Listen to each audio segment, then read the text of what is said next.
Hi, I'm Mrs. Lammers. I'm one of the school nurses here at Quincy High School. We've got a few changes this year, and one of the things you'll notice is we have two nurses' office. I'm going to be primarily stationed in room 161, and this will be our healthy nurses' office. You will come here if you need first aid, medications, diabetic supplies, or any health procedures where you are not sick. Turning in papers, questions about physicals, immunizations, anything other than not feeling well. Hi, I'm Mrs. Schutte. I am the second nurse at Quincy Senior High School. I'm going to be located in room 167 here. A few of the reasons you would come see me if you're not feeling well may be a headache, possibly a stomach ache. If you are suspected of a fever or just would like your temperature checked, ask your teacher for a pass and come down to room 167 and we'll get you checked out. Every student is going to be issued 2 masks. Now, these will be yours to keep, so we expect you to keep them clean. You can take them home and wash them. If you don't want to put them in the washing machine, you can put them in the dryer.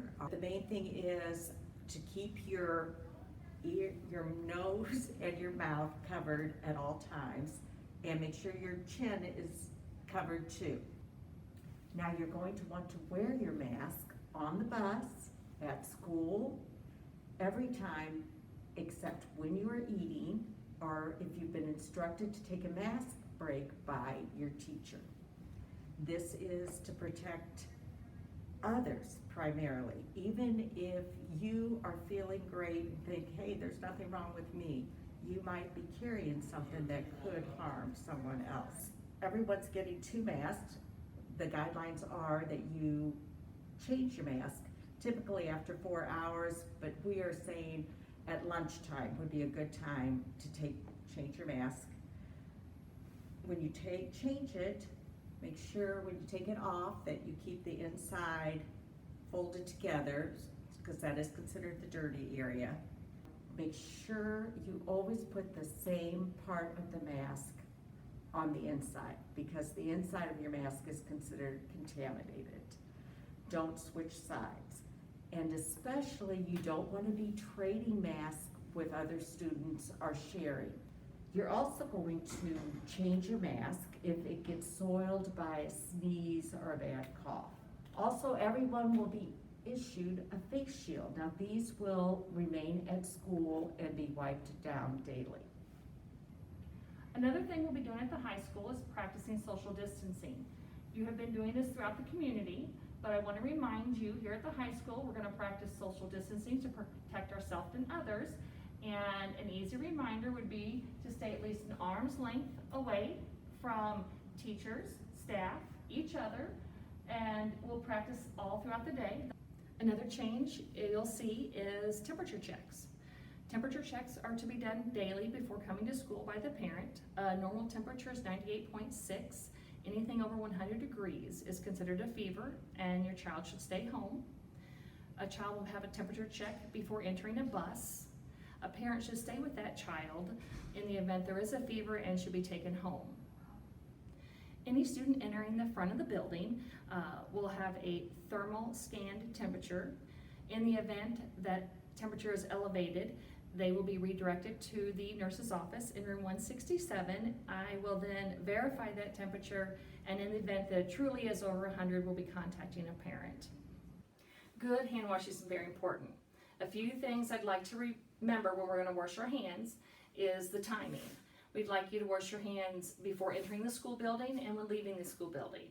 We're going to wash our hands before we eat, and it's very important to wash our hands after we use our restroom.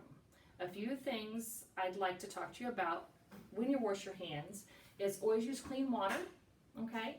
When you have it available, we have clean water, and you want to use soap. It doesn't make a difference if it's liquid soap or bar soap.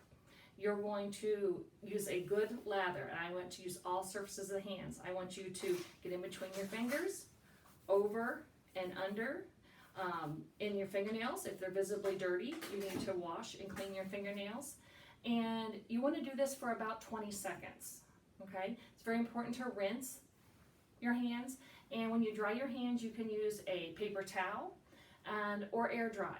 Using a paper towel, you do want to dispose them properly. You want to get them in a trash can, just not throw them around.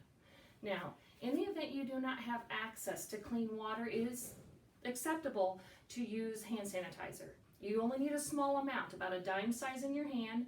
Rub it again over all surfaces, between your fingers, over and under, and let them air dry.